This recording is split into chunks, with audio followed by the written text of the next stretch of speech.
Il était presque 18 h. Hugo, Miliane, Nicolas et Corentin jouaient au beach volley sur la plage du Cap Omar lorsqu'ils ont aperçu deux enfants de 8 et 15 ans qui se faisaient emporter vers le large par le courant. Miliane s'est jetée à l'eau en premier pour aider le père des enfants qui du coup s'est retrouvé lui aussi en perdition. J'ai confié au père le plus grand.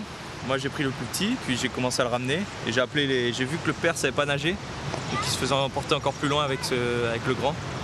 Donc j'ai appelé les deux bonhommes ici là, qui sont venus m'aider. Au début j'étais pas très chaud pour y aller, hein. Pas serein, il y a les requins et tout. Mais après quand j'ai vu qu'il y avait mon petit Miliane qui était loin là-bas et qui nous a demandé de l'aide, donc du coup là avec Nicolas on n'a pas hésité, hein. Il est parti. Et quand je me suis retrouvé un peu plus loin, et que j'ai vu qu'on était très loin et que j'avançais pas, et du coup j'ai eu un petit moment de panique, mais après Miliane m'a très vite rassuré et ça allait. Du coup j'ai pris le père et oui il était assez lourd quand même parce que quand je l'avais mis sur moi je me prenais tous les cailloux, les rochers dans le dos, je me suis raflé plein de fois, mais au final on a tous réussi à les sauver et c'était moins qu'une. Des nageurs et des anciens surfeurs pour certains qui connaissent bien le coin et qui savent qu'ici, il y a une petite passe invisible.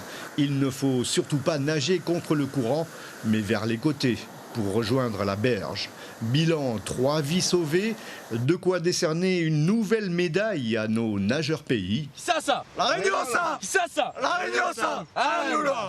La plus belle des médailles, sûrement.